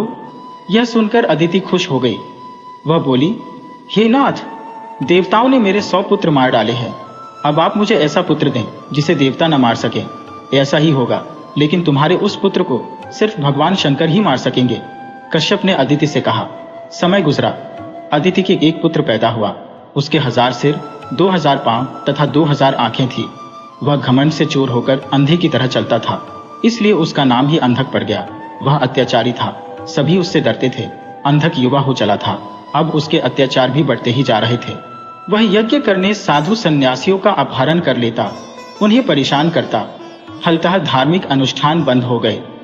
महर्षि कश्यप और अदिति ने अंधक को बहुत समझाया, लेकिन सब बेकार। वह एक कान से सुनता और दूसरे से निकाल देता। देवता परेशान हो उठे। वे अंधक से मुक्ति पाने के लिए उपाय सोचने लगे। उन्हें पता भी था कि अंधक को केवल शंकर भगवान ही मार सकते हैं। देवता शंकर जी से मिलने चल पड़े। रास्ते में उन्हें देवर्षि नारद मिल गए। देवताओं की बात सुनकर वह चिंतित हो उठे। वह बोले, मैं इसके लिए कोई उपाय खोजता हूँ, इसका हल शीघ्र ही निकल जाएगा। आप निडर होकर अपने अपने घर जाइए। देवता नारद जी का यह आश्वासन पाकर देवता लौट गए। नारद जी वहीं विचार करने लगे। उनके दिमाग में एक युक्ति आ गई। वह वहां से चल दिए। वह मंदार पुष्प की माला पहन अंधक के पास पहुंचे। मंदार की महक अंधक को भा गई। वह नारद जी से बोला, हे मुनि, ये कौन सा पुष्प है, ये कहाँ मिलता है? नारद जी ने मुस्कुराते हुए कहा, यह मंदार पुष्प है और मंदार पर्वत पर स्थित काम्यक उपवन में ही मिलता है। भगवान शंकर ने अपने हाथों से काम्यक उपवन का निर्माण किया है। उपवन सुरक्षा के लिए वहां अनेक गण तैनात रहते हैं। वे गण तुम्हें पुष्प कैसे लेने देंगे? नारद जी ने अपनी आशंका व्यक्त की। अंधक ने पूछा, शंकर ने इस पुष्प की इतनी सुरक्षा की है? नारद ने कहा, मंदार साधारण पुष्प नहीं है, इसकी सुगंध का असर तो तुमने देख ही लिया है। इससे मनुष्य की मनोकामना पूर्ण होती है। नारद की बात सुनकर अंधक बोला, अच्छा ऐसी बात है तो मैं इस फूल को प्राप्त करके ही रहूंगा, चाहे इसके लिए मुझे शंकर से युद्ध ही क्यों न करना पड़े। नारद जी की युक्ति काम कर गई। वे मुस्कुराते हुए देवलोक की ओर चल दिए और अंधक मंदार पर्वत की ओर चल दिया। वह पर्वत पर पहुंचा और देखते ही देखते उसने पर्वत को उखाड़ फेंका। भगवान शंकर यह सब देख रहे थे। उन्होंने तुरंत पर्वत का दोबारा निर्माण कर दिया। अंधक ने उसे भी नष्ट कर दिया। शंकर जी ने फिर पर्वत को खड़ कर दिया। अब अंधक बार बार पर्वत को उखाड़ता और भगवान शंकर हर बार एक नया पर्वत बनाकर खड़ा कर देते। यह देख अंधक क्रोध से पागल हो गया। उसने पर्वत को ललकारते हुए कहा, तुम मेरे साथ छल मत करो। अगर तुम में या तुम्हारे स्वामी में साहस है तो मेरे सामने आकर युद्ध करो। अंधक की बात सुनकर भगवान शंकर हाथ में त्रिशूल लिए वहां उपस्थित हो गए। क्रोध से उनकी आंखें लाल थी। अंधक शंकर जी को देखकर कांप गया। तभी उसे अपने पिता का आधा वचन याद आ गया, परंतु वह शंकर जी के हाथों मृत्यु वाली एक बात को भूल गया था। वह अहंकार में शंकर जी को ललकारने लगा, तुम हो पर्वत के स्वामी, तुम मुझे मंदार पुष्प दे दो, वरना मैं तुम्हारा वध कर दूंगा। शंकर जी ने अपना त्रिशूल उठाया और अंधक की ओर फेंकते हुए बोले, दुष्ट, मैं तेरे घमंड को अभी चूर करता हूं। ये कहकर शिव ने अपना त्रिशूल अंधक की छाती में लगा दिया। वह दर्द से कराहता हुआ जमीन पर गिर पड़ा। कुछ देर में वह मर गया। उसी समय नारायण नारायण कहते देवर्षि नारद वहां आए और बोले, भगवान, मैंने ही इसे आपके पास भेजा था ताकि आप इसे मारकर इसके आतंक से मुक्ति दिला सकें। यह कहकर महर्षि नारद देवलोक चले गए। अंधक के मरने का समाचार देवताओं ने सुना तो वे प्रसन्न होकर पुष्प वर्षा करने लगे। तमसा नदी के तट पर घने जंगलों में कुछ जंगली जातियां रहती थी। वे लोगों को लूट मारकर अपना भरण पोषण करती थी। डाका तथा लूटपाट ही उनका मुख्य कर्म था। उनका सरदार क्रूरसेन बड़ा निर्दयी था। उसके कोई संतान नहीं थी। इसके कारण उसकी पत्नी बड़ी दुखी रहती थी। एक दिन उसने अपने पति से कहा, तुम डाकुओं के सरदार हो, लूटपाट कर इतना धन लाते हो, पर हमारे बाद इसे कोई खाने वाला तो है नहीं, फिर इस पाप की कमाई का क्या होगा? सोचो। क्रूरसेन ने कहा, इसका दुख क्यों मनाती है? अभी तक राहगीरों को ठगता लूटता हूं, उनका धन छीन लेता हूं। किसी दिन कोई बालक लूट कर लाऊंगा और उससे तेरी गोद भर दूंगा। उसकी पत्नी थोड़ी दयावान थी, बोली, हे भगवान, कैसी बात करते हो? सोचो, उस माँ का क्या हाल होगा जिसका बच्चा तुम उसकी गोद से छीन कर उठा लाओगे। क्रूरसेन ने कहा, थोड़ा रो धो लेगी, फिर संतोष कर लेगी। जब उसे दूसरा बच्चा हो जाएगा तो पहले वाले को भूल जाएगी। तुझे अपना बच्चा कभी नहीं होगा, इसलिए तेरी खुशी के लिए मुझे ऐसा करना ही पड़ेगा। एक दिन सचमुच क्रूरसेन किसी ब्राह्मण के बच्चे को उठा लाया। उसकी पत्नी ने उसे माँ जैसा प्यार देकर पाला। उसका नाम रखा रत्नाकर। बच्चा धीरे धीरे बड़ा होने लगा। जिस तरह निर्दयी डाकुओं के बीच वह पल रहा था, वैसे ही संस्कार उसमें आने लगे। बड़ा होकर उसने भी अपनी जीविका इसी प्रकार लूटमार से शुरू कर दी। क्रूरसेन अब बूढ़ा हो चुका था। उसके इस बेटे ने उसी के काम को अपना लिया। माँ को थोड़ा बुरा लगता था कि यह न जाने किस भले घर का लड़का है, हम लोगों की संगति संस्कार से लुटेरा बन गया है, पर कह कुछ नहीं पाती थी। लड़का जब जवान हो गया तो उसकी शादी कर दी गई। उसके घर में एक बच्चा भी हो गया। उन घने जंगलों से जो भी यात्री आते जाते वह उनका धन सामान लूट लेता। एक दिन उस रास्ते से 5-6 ऋषि किसी यज्ञ में भाग लेने जा रहे थे। साथ में नारद जी भी अपनी वीणा बजाते ईश्वर का भजन करते चले जा रहे थे। वे सभी साधु महात्मा थे। उनको किसी का क्या डर? न उनके पास कोई धन था, न किसी से बैर, इसलिए निर्भय थे। रत्नाकर ने एक साथ इतने साधुओं को आते देखा तो सोचने लगा, आहा, आज तो खूब अन्न धन मिलेगा। ये साधु यजमानों से खूब धन पाए होंगे। अपने हथियारों से लैस होकर अचानक साधुओं के सामने आया और डांटकर बोला, हे साधुओं, तुम्हारे पास जो भी अन्न धन वस्त्र हो सब रख दो और चुपचाप चले जाओ। अगर तनिक भी प्रतिरोध किया तो जान से हाथ धोना पड़ेगा, सबको मार डालूंगा। अचानक सामने आई डाकू की ऐसी बात सुनकर साधुओं की तो डर के मारे घिघी बंध गई। डरने से तो संकट से छुटकारा मिलेगा नहीं, ये सोचकर नारद जी ने साहस से कहा, भाई, हम लोग साधु सन्यासी हैं, हमारे पास धन कहाँ? हम लोग एक यज्ञ में जा रहे हैं। यज्ञ की समाप्ति पर ही कुछ दक्षिणा मिलेगी, अभी तो हमारे पास कुछ भी नहीं है। रत्नाकर कड़क कर बोला, मैं कुछ नहीं जानता, मुझे धन चाहिए, ऐसे ना जाने दूंगा। हो सकता है तुमने अपने इस तंबूरे में छिपा रखा हो, चुपचाप सीधी तरह दे दो, अन्यथा मैं तुम्हारा तंबूरा तोड़ता हूं। यह कहकर उसने नारद जी की वीणा छीन ली। नारद ने सोचा, बड़े संकट में आ गए हैं, अब क्या करें? एक तो यह कर्म से डाकू और बुद्धि से मूर्ख, इसे तो दूसरी तरह से समझाना होगा। यह सोचकर नारद ने कहा, वीणा मत तोड़ो, हमारे पास जो भी होगा वह तुम्हें देंगे। तुम जो यह लूटपाट करते हो यह बुरा काम है, इसका पाप भी लगता है। अपने परिवार के जिन लोगों के लिए तुम यह काम करते हो उनसे जाकर पूछो कि लूट का माल खाने पीने मौज करने में तुम सब मेरे भागीदार हो, पर इस बुरे काम का जो पाप फल है, क्या तुम सब मेरे भागीदार हो? पर इस बुरे काम का जो पाप फल है, क्या तुम सब उसमें भी मेरे भागीदार रहोगे?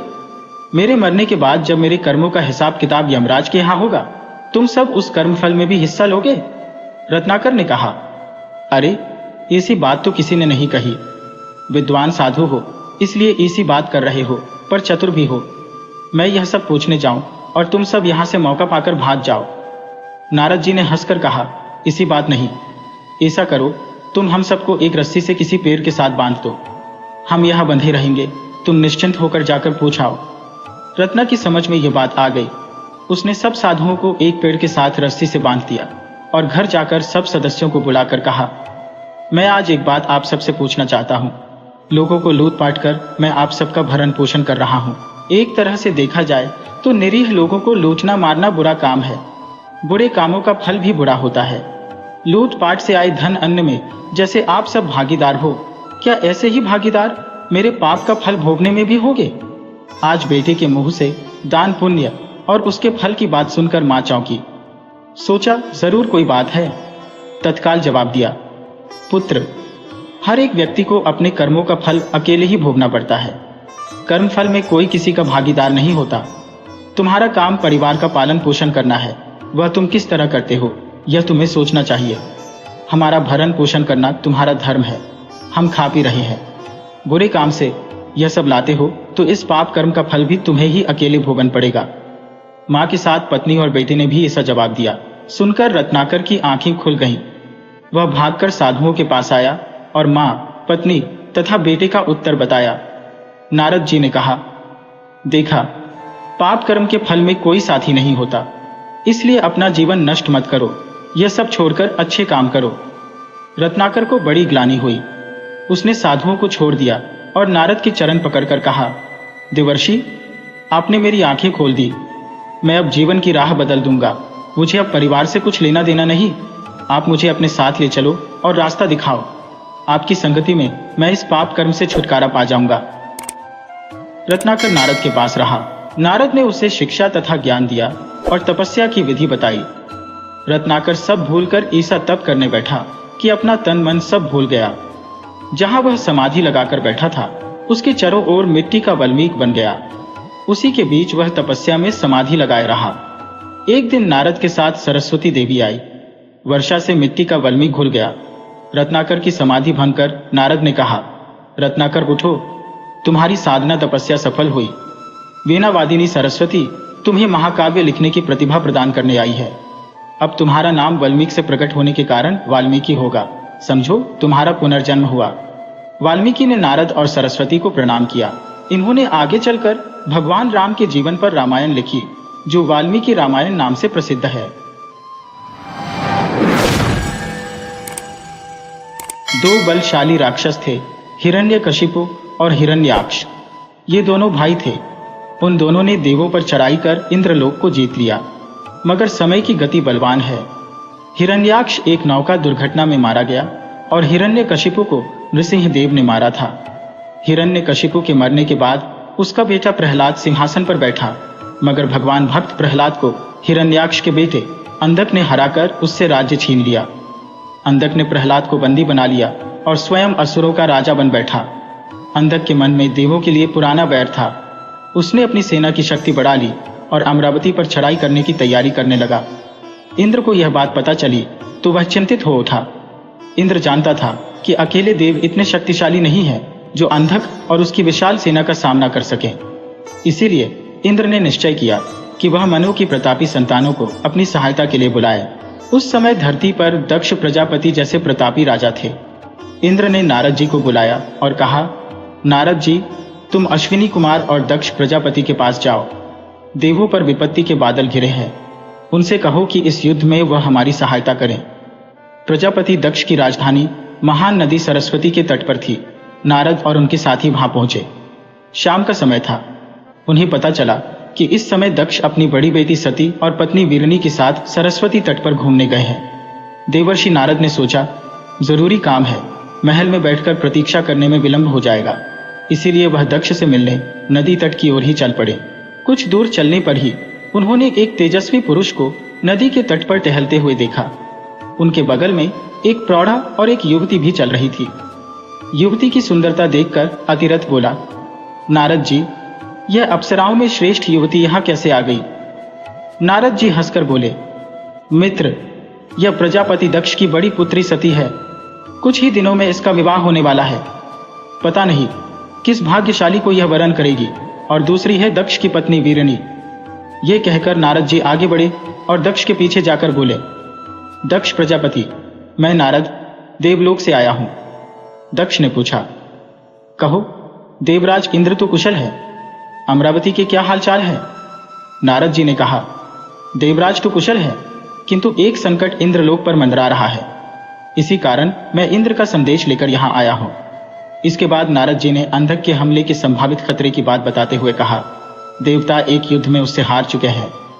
वह फिर आगे बढ़ता चला आ रहा है। दक्ष बोले, इंद्र की सहायता करना मेरा सौभाग्य होगा। मैं सेना सहित जरूर जाऊंगा। दक्ष ही आशा थे, जो मान गए। फिर नारद जी ने कहा, हमने धरती के दूसरे राजाओं को भी बुलवाया है। आपकी नजरों में ऐसा कौन है जिसकी सहायता हमारे लिए जरूरी है? दक्ष ने कहा, एक विलक्षण व्यक्ति है जिसका प्रभाव जनजातियों पर बहुत है। वह शिव के नाम से जाने जाते हैं। सब मनुष्य उन्हें देवादिदेव मानकर पूजते हैं। तप, बुद्धि और योग में उनसे बढ़कर कोई नहीं। यदि वह इंद्र की सहायता करने को तैयार हो जाए तो देवों की निश्चय विजय होगी।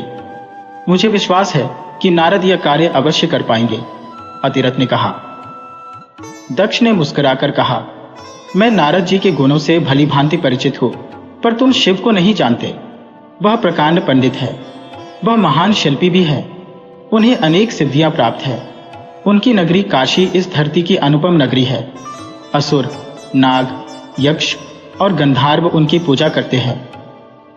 दक्ष की बात का सभी पर प्रभाव पड़ा। सती ने पूछा, पिताजी, अगर ऐसा व्यक्ति हमारी सहायता करे तो विजय निश्चित ही है। नारद जी ने शंका प्रकट की, मैंने शिव का नाम सुना है, मगर वह तो असुरों के पक्षपाती है। नहीं, ऐसा नहीं है। शिव देव और असुरों से अलग है। देव उनसे घबराते हैं, इसीलिए उनसे अलग रहते हैं, मगर असुर बड़े चतुर है। असुर उनकी शरण में जाकर उनसे वरदान पाते रहते हैं, इसी से वे बलशाली बने हैं। दक्ष ने कहा। सती ने फिर पूछा, देवों ने उन्हें प्रसन्न क्यों नहीं किया? यह सुनकर दक्ष गंभीर हो गए। बोले, देव अहंकार में डूबे रहे, मगर यह सत्य है कि यदि शिव प्रसन्न हो गए तो देवासुर संग्राम हमेशा के लिए समाप्त हो जाएगा। दक्ष को यह पता नहीं था कि उनकी बात का सती पर क्या प्रभाव पड़ रहा है। वास्तव में शिव की महानता सुनकर सती अनजाने में शिव की ओर आकर्षित हो रही थी। नारद जी ने दक्ष से कहा, प्रजापति, मैं पूरा प्रयत्न करूंगा कि शिव को देवों की ओर कर सकूं, मगर ये बताओ कि शिव कहाँ मिलेंगे? क्या हम काशी जाएं? दक्ष ने कहा, तुम काशी की ओर जाओ, क्या पता रास्ते में ही शिव मिल जाए। लोगों का यही कहना है कि शिव को मन में याद करो तो वह मिल जाते हैं। देवर्षि नारद ने अपने साथियों के साथ काशी की ओर प्रस्थान कर दिया। आगे एक घना जंगल था। सहसा एक जगह बहुत से स्त्री पुरुषों ने उन्हें घेर लिया। उनके हाथों में तेज धार वाले हथियार थे। दक्ष ने अपना एक सेवक रास्ता दिखाने के लिए उनके साथ भेजा था। उसका नाम करंथ था। करंथ ने उन लोगों से उन्हीं की भाषा में कहा, हम आपके मित्र हैं। हम महान योगीराज शिव के भक्त हैं, उनसे मिलने जा रहे हैं। शिव का नाम सुनते ही उन लोगों ने अपने हथियार नीचे कर लिए। फिर उनके मुखिया ने पूछा, तुम लोग शिव के पास क्यों जा रहे हो? नारद जी ने मुखिया से कहा, हम पर भीषण आपत्ति आ पड़ी है। हम शिव की सहायता लेने आए हैं। हमें शिव कहाँ मिलेंगे? मुखिया ने कहा, यह तो मुझे भी पता नहीं, फिर भी मैं आप लोगों का संदेश बस्ती बस्ती पहुंचाई देता हूं। हो सकता है कि शिव तक यह संदेश पहुंच जाए। और सचमुच हुआ भी यही। अगले दिन वे एक बस्ती में थे। तभी जय महादेव का नारा गूंज उठा। नारद ने देखा कि बाघंबर पहने एक तेजस्वी पुरुष हाथ में त्रिशूल लिए चले आ रहे थे। उनके विशाल नेत्रों से इतना तेज टपक रहा है कि दृष्टि बरबस नीचे झुक जाती थी। उन्हें देखते ही सब प्राणियों ने जमीन पर लेटकर उन्हें प्रणाम किया। शिव आगे बढ़े और नारद जी के पास जाकर बोले, कहो नारद, कैसे आना हुआ? नारद जी ने हाथ जोड़ कहा, भगवान, देवों पर भयंकर विपत्ति आ रही है। मुझे इंद्र ने भेजा है, आप ही देवों की रक्षा करें। यह सुनकर शिव हंसकर बोले, हिरण्याक्ष और हिरण्यकशिपु से हारकर देवों को अब इस मानवलोक की याद आई है। भगवान शिव की बात सुनकर नारद का सिर झुक गया। शिव फिर बोले, मैं जानता हूं कि शक्ति पाकर असुर अन्यायी हो उठे हैं, किंतु याद रखना यह धरती सभी की है। वेद, असुर, मानव सभी इस धरती पर मिलकर रहेंगे। नारद जी बोले, हम भी यही चाहते हैं भगवान। शिव फिर हंसे और बोले, नारद, अंधक का काल उसके ऊपर नाच उठा है, मैं युद्ध में जाऊंगा। ये कहकर शिव चले गए। पता ही नहीं चला कि क्षण में वे कहां लोप हो गए। शीघ्र ही एक विशाल घाटी में दोनों सेनाओं की मुठभेड़ हो गई। अंधक विशाल सेना लेकर आया था। उधर देवों की शक्ति भी कम न थी। शिव का त्रिशूल अनेक योद्धाओं का रक्त पी चुका था। उनकी सेना भूतों की समान शत्रु सेना में घुस गई। वे भयानक संहार कर रहे थे। तभी शिव ने इंद्र की ओर इशारा किया। इंद्र तुरंत आए। शिव बोले, देवराज, इतनी हत्या व्यर्थ है। हमारा उद्देश्य शत्रु को हराना है, व्यर्थ रक्त बहाना नहीं। इंद्र की समझ में कुछ नहीं आया। शिव ने त्रिशूल छोड़कर धनुष उठा लिया। फिर बोले, अंधक कहाँ है, मुझे बताओ। शिव का रौद्र रूप देखकर इंद्र भी कांप उठे। बोले, भगवान, वह बिजली के समान अश्व पर मुकुट लगाए जो तेजी से मार काट मचाता घूम रहा है, वही अंधक है, लेकिन वह दूर है, निशाना लगाना कठिन है। शिव ने मुस्कुराकर इंद्र की ओर देखा, फिर प्रत्यंचा खींचकर बाण छोड़ दिया। बाण बाज पक्षी की तरह लपका और पल भर में अंधक का सिर जमीन पर लौटने लगा। युद्ध समाप्त हो गया। इंद्र प्रसन्न था।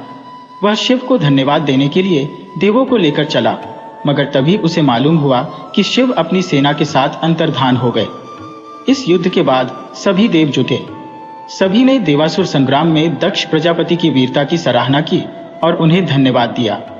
देवर्षि नारद बोले, देवराज, हमें दक्ष प्रजापति की नहीं, भगवान शिव का धन्यवाद करना चाहिए। युद्ध में विजय हमें उन्हीं के कारण मिली।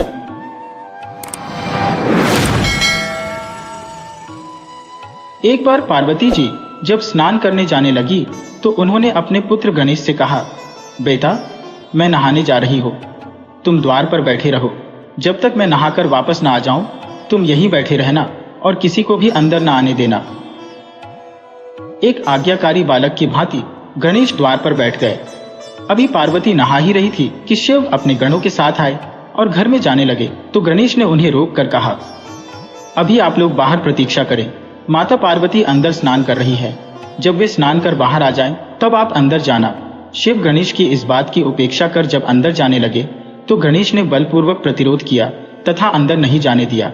इस पर शिव को क्रोध आ गया और उन्होंने अपने त्रिशूल से गणेश का सिर काट दिया। इतने में पार्वती स्नान कर बाहर निकली और गणेश की ऐसी दशा देखी तो क्रोध से उनकी संहारक शक्तियां जागृत हो उठी। उसी समय देवर्षि नारद नारायण नारायण करते वहां से गुजरे। उन्होंने माता पार्वती से प्रार्थना की, मां जगदम्बे, अपनी संहारक शक्ति समेटो, आपके पुत्र को जीवित कर दिया जाएगा। फिर उन्होंने शिव से कहा, प्रभु, आदि शक्ति जगदम्बा की क्रोध की शांति के लिए गणेश को जीवन देने के लिए कुछ कीजिए।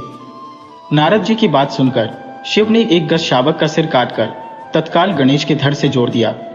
अब धड़ पर हाथी का सिर जुड़ जाने से गणेश जीवित हो गए और उनका नाम अगजानन पड़ गया।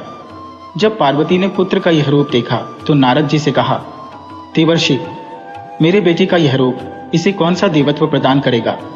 देवों के बीच में गजमुख से इसकी क्या स्थिति होगी? कुछ ऐसी व्यवस्था करो कि सब देवों से पूर्व गणेश की पूजा हो, तभी मैं अपनी संहारक शक्ति समेटूंगी।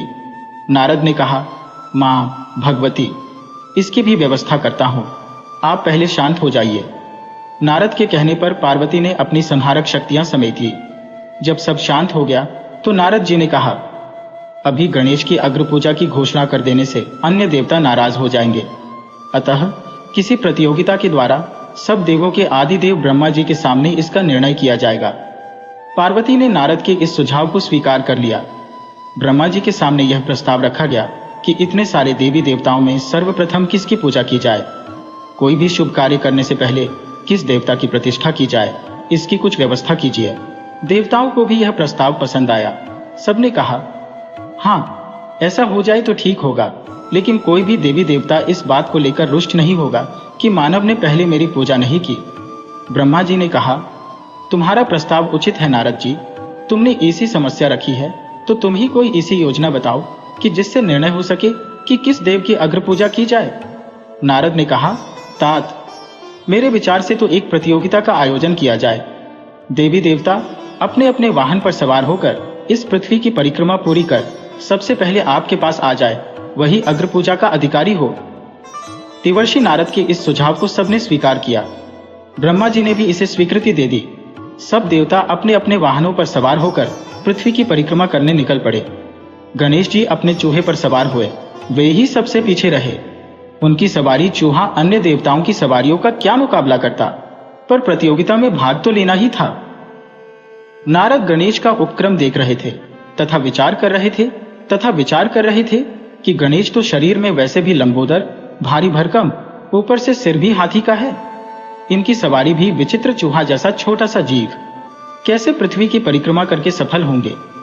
उधर माता पार्वती को वचन दिया है कि उनके पुत्र गणेश की अग्र पूजा होगी। ऐसा सोचते हुए उन्हें एक उपाय सूझा। वे गणेश से बोले, गणेश जी, उन बड़े बड़े देवताओं और उनके भारी भरकम वाहनों के बीच में आप अपने भारी शरीर से इस छोटे से चूहे पर बैठकर पृथ्वी की परिक्रमा तो संभव है, कर लो, पर सर्वप्रथम आने के बारे में भी कुछ सोचा है? गणेश ने कहा, मेरे पास जो वाहन है मैं तो उसी का प्रयोग करूंगा, प्रथम आऊं या न आऊं। नारद ने कहा, करो, अपने इसी वाहन का प्रयोग करो, पर बुद्धि के साथ। देखो, यह सारा विश्व ब्रह्मांड प्रकृति और पुरुष में समाया है और यह सब कुछ राम में रमण कर रहा है। ब्रह्मांड राममय है। इसी नाम की परिक्रमा यह भूमंडल कर रहा है। अतः तुम इसी नाम की परिक्रमा कर लो। तुम्हें पृथ्वी ही नहीं, समस्त ब्रह्मांड की परिक्रमा का फल मिलेगा। गणेश ने कहा, मुनिवर, आपका यह विचार उत्तम है। मैं राम नाम की परिक्रमा करूंगा।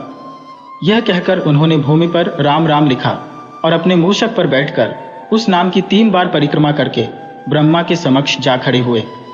ब्रह्मा जी ने देखा कि अभी किसी भी देवता का पता नहीं और गणेश ने परिक्रमा पूरी भी कर ली। उन्हें आश्चर्य तो हुआ, पर बोले कुछ नहीं। बाद में जब सारे देवता परिक्रमा करके आए तो ब्रह्मा जी ने कहा, देवो, आप लोग एक एक कर आते रहे, पर यहाँ तो गजानन सबसे पहले मेरे पास पहुंचे, इसलिए अग्र पूजा का अधिकार इन्हें ही मिलना चाहिए। अन्य देवों ने आपत्ति की कि प्रजापति, यह कैसे हो सकता है? गणेश भला इस चूहे पर बैठकर सारी पृथ्वी की परिक्रमा कर कैसे सबसे पहले आपके पास आ सकते हैं? लगता है ये परिक्रमा करने गए ही नहीं होंगे, प्रारंभ से यही बैठे होंगे। जब देवों ने उसे असत्य माना तो नारद बोले, हे देवो, यह सत्य है। आप लोग तो भौतिक और स्थूल की परिक्रमा करते रहे, पर गणेश ने तो उसकी परिक्रमा की जिसमें यह भूमंडल ही नहीं बल्कि त्रैलोक्य ही समाया है, जिसमें सारा विश्व ब्रह्मांड रमण कर रहा है। उस राम नाम की 3 बार परिक्रमा कर ये त्रैलोक्य की परिक्रमा कर सबसे पहले पहुंचने वाले हो गए हैं, इसलिए इन्हें विजयी घोषित किया जाता है। ये प्रथम अग्र पूजा के अधिकारी है। यह कहकर नारद नारायण नारायण कहते हुए देवलोक को चल दिए।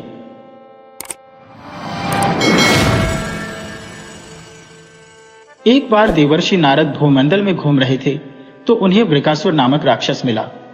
नारद को देखते ही उनसे कहा, देवर्षि, आप अच्छे अवसर पर आए। मैं आपसे एक सलाह लेना चाहता हूं। बताइए, ब्रह्मा, विष्णु और महेश में कौन देवता ऐसे हैं जो शीघ्र और थोड़ी ही तपस्या में प्रसन्न हो जाते हैं?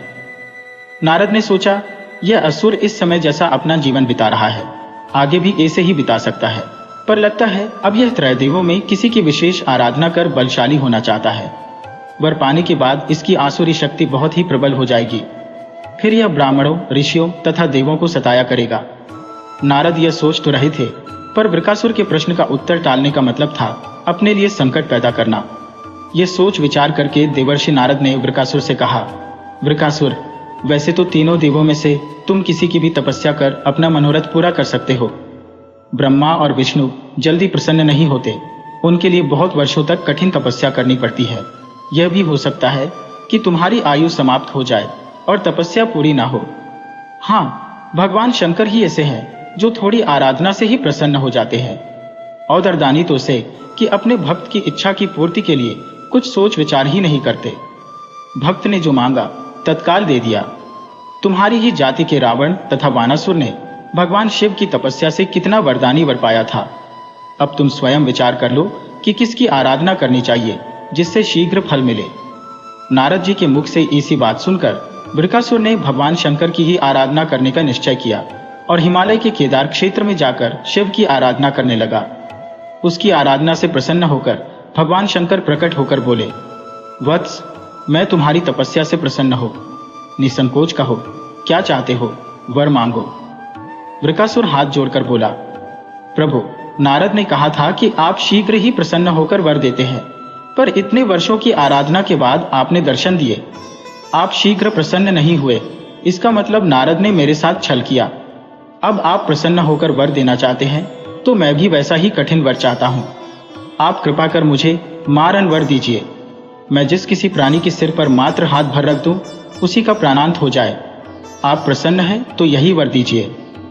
शंकर जी वृकासुर की यह आसुरी मान सुनकर हतप्रभ हो गए, पर देवता का वचन था, पूरा करना था, अन्यथा मर्यादा नष्ट होती। बोले, जाओ, ऐसा ही होगा, तुम्हारी मनोकामना पूर्ण होगी। वृकासुर बोला, प्रभु, आपका यह वर सत्य है या नहीं, इसकी परीक्षा लेना चाहता हूं, इसलिए पहले आपके सिर पर ही हाथ रखकर देखता हूं कि इस वर में कितनी सत्यता है। असुर की ऐसी बात सुनकर भगवान शंकर अपने ही जाल में फंस गए। अब क्या करें? वह राक्षस न कुछ सुनेगा न मानेगा। ऐसा सोचकर भगवान शंकर भागे। शंकर को भागता देख उसका क्रोध बढ़ गया। वह उनका पीछा करने लगा। कहने लगा, नारद की तरह आपने भी मुझसे छल किया है। वरदान की परीक्षा से डरकर क्यों भाग रहे हो? भागते भागते अंत में शिव विष्णु लोक पहुंचे और विष्णु को अपनी विपदा सुनाई। विष्णु ने हंसकर कहा, बिना सोचे विचारे वर देने का परिणाम अब पता चला। खुद ही प्राण बचाते भागते फिर रहे हो, बताओ मैं क्या करूं? आपके वर की सत्यता तो उसे सिद्ध करनी ही होगी। किसका सिर उसके आगे करूं? शिव ने कहा, नारायण नारायण, मुझे कोसने से मेरा संकट दूर नहीं होगा, कुछ करिए, अन्यथा वह यहां भी पहुंच जाएगा। भगवान विष्णु ने योग माया से एक वृद्ध तेजस्वी ब्रह्मचारी का स्वरूप बनाया और उधर चल पड़े जिधर से वृकासुर आ रहा था। कुछ दूर जाने पर वृकासुर आता दिखाई दिया। आगे बढ़कर उसे प्रणाम कर कहा, असुरराज, कहां भागे जा रहे हो? लगता है आप बहुत थक गए हैं। शरीर को विश्राम दीजिए। शरीर से ही सारे कार्य सिद्ध होते हैं, इसलिए इसे अधिक कष्ट मत दीजिए। आप सब प्रकार से समर्थ हैं, फिर भी मेरे योग्य कोई कार्य हो तो बताइए। एक तेजस्वी ब्रह्मचारी की बातें सुनकर वृकासुर ने शिव के वरदान तथा उसकी परीक्षा की बात बताई। इतना सुनते ही ब्रह्मचारी हंसा। असुरराज, तुम किसके वर की परीक्षा लेना चाहते हो? उस शिव की, जिसका अपना कोई घर बार नहीं, जो भूत प्रेतों के साथ घूमता रहता है, वह भला किसी को क्या वर देगा? वर देने वाले तो दो ही देवता हैं, एक ब्रह्मा दूसरा विष्णु। तुम उनकी आराधना करते शिव के पीछे बेकार दौड़ रहे हो। वर देने वाला तो स्वयं इतना शक्तिशाली होता है कि उसके वर का असर खुद उस पर नहीं हो सकता। उन्होंने तो तुम्हें झूठ मूठ का वर दिया है, तुम्हारी तपस्या तो व्यर्थ गई। ब्रह्मचारी की ऐसी बात सुनकर वृकासुर बड़ा निराश हुआ। उसका मनोबल टूट गया। कहने लगा, मुझे तो देवर्षि नारद ने कहा था कि शिव की आराधना करो, वे शीघ्र ही प्रसन्न होकर मनचाहा वर दे सकते हैं। ब्रह्मचारी ने कहा, तुम बड़े भोले हो, नारद पर विश्वास कर लिया। अरे वह तो ऐसा घुमक्कड़ साधु है जो सबको उल्टी ही सलाह देता है। उसकी सलाह से कभी किसी का भला होता ही नहीं। तुम्हें मेरी बात का विश्वास ना हो तो खुद अपने ही सिर पर हाथ रखकर देखो कि कैसे शिव ने तुम्हें झूठा वर देकर बहकाया है। उनकी झूठ की पोल न खुल जाए इसलिए भाग गया। वृकासुर का मनोबल इतना टूट चुका था कि उसे उस ब्रह्मचारी की बात में विश्वास हो गया कि शिव ने भी उसके साथ छल किया, उसे झूठा वर दिया है। उसका विवेक नष्ट हो गया। ऐसा सोचते हुए वर की सत्यता की परख करने के लिए उसने अपने ही सिर पर हाथ रख लिया। सिर पर हाथ रखते ही भयंकर अग्निपुंज प्रकट हुआ और वृकासुर उसमें भस्म होकर राख की ढेर बन गया। क्योंकि वृकासुर स्वयं अपने हाथों भस्म हुआ था, इसलिए इसका नाम भस्मासुर भी पड़ गया।